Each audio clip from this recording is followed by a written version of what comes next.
Ongoing military conflict around the world demonstrate that a solid, concentrated tank force is still a decisive factor in winning contemporary wars. India's Ministry of Defense, MOD, clearly understands this, paying close attention to increasing its armed forces' combat strength, and its tank forces in particular.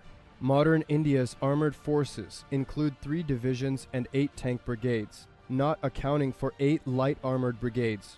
The total number of battle tanks employed is approximately 3,000, but more than half of them, about 2,000 machines, are Soviet-developed T-72M1 Ajaya main battle tanks, MBTs. The last batch of these tanks came out of factories in March of 1994. Only 950 of the modern T-90S MBTs are employed by the Indian Army. There are also 120 Arjun-class tanks that have been developed and produced in India. The only way out the MOD sees is to retire the T-72M1 completely and replace them with foreign contemporary tanks that would have to be built in India. India's MOD attempted this in 2015 for the first time. In June of 2015, it published a 5-page document in which they announced a Future Ready Combat Vehicle (FRCV) program aimed at joint production of an MBT, or licensing one but manufacturing it locally to a degree, in order to replace the T-72M1. The new tanks were planned to be employed between the years 2025 and 2027. Besides that, the selected new tanks should have served as the basis for 10 more armored vehicles, including a light crawler tank and a light wheeled tank, an armored bridge launcher, an armored recovery vehicle, an air defense system, an artillery fire control system, an armored engineer reconnaissance vehicle, and an armored medical evacuation vehicle. However, there were no letters of interest received from military contractors, in no small part because of the vague tactical and technical requirements specified for the future tank. The T-72M1 obsolescence problem wasn't solved. On top of that, the Syrian war exposed several problems with T-72s, regarding mostly insufficient armor and lack of defense against high-precision weapons. On November 8, 2017, India's MOD published the requirements for the new MBT once again, this time sufficiently describing what the military wanted the tank to be. The document states that the MOD would like to buy nearly 1,770 armored combat vehicles in different configurations, and that the MOD would like to sign a 10-year contract for their after-sale support, and a 40 to 50-year agreement regarding the training of personnel, including training simulators, and tech support for the duration of the tank's life cycle. The document separately stated that production technology should be transferred and that most tanks should be produced in India according to the transferred license and technical documentation. What technical requirements did the Indians specify for their battle tank?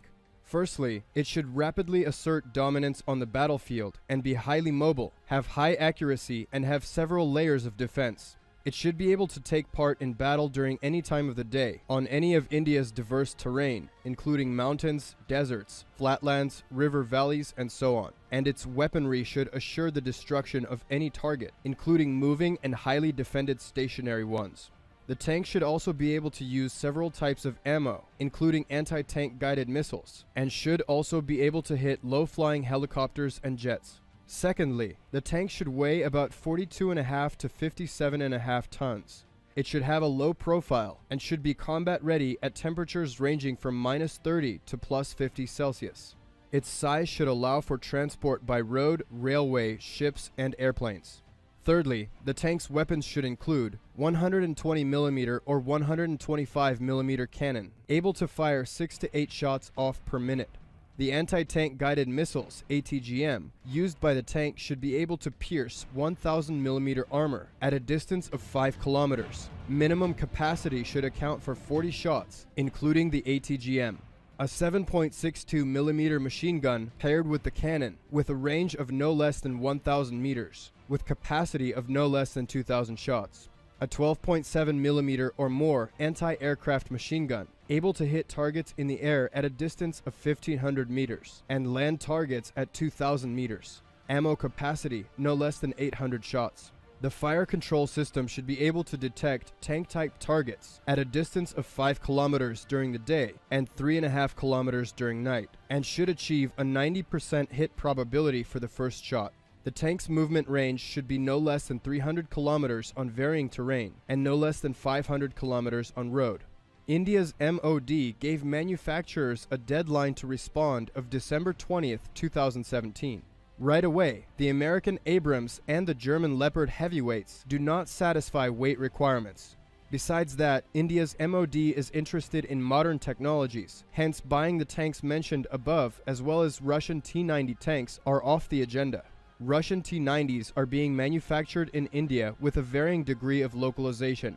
The Indian media stir up interest for the contract by citing anonymous sources in the military sphere, which claimed that command shows interest in Russian Armata T-14, French Leclerc, and South Korean K-2 Black Panther battle tanks. It stands to mention that the French Leclerc, while having good armor and modern enough fire control, navigation, and communication systems, was developed in the 1980s, is expensive to produce and maintain, and is currently out of production.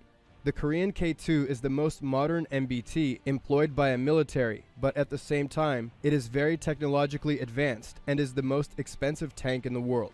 The most preferable option for the Indian Army would be buying the new Russian T-14 tank. But there's a caveat. Russia only entered serial production of the tanks, and they're currently in the process of being employed by the army. Consequently, not all possible problems of the tank have yet been discovered. India has been cooperating with Moscow in the sphere of tank manufacturing for decades. During these years, many company connections were established. One can say with a degree of certainty that India won't betray its old proven partner. It's possible that Moscow would provide Delhi with a simplified Armata MBT version. Even in this case, the T-14 would be head and shoulders above the competition. It's too soon to speak of the amount of production technology meant for India because the contract isn't signed yet. But one thing is clear, the T-14 cell contract will allow Russia to sway the tide of military cooperation in its favor.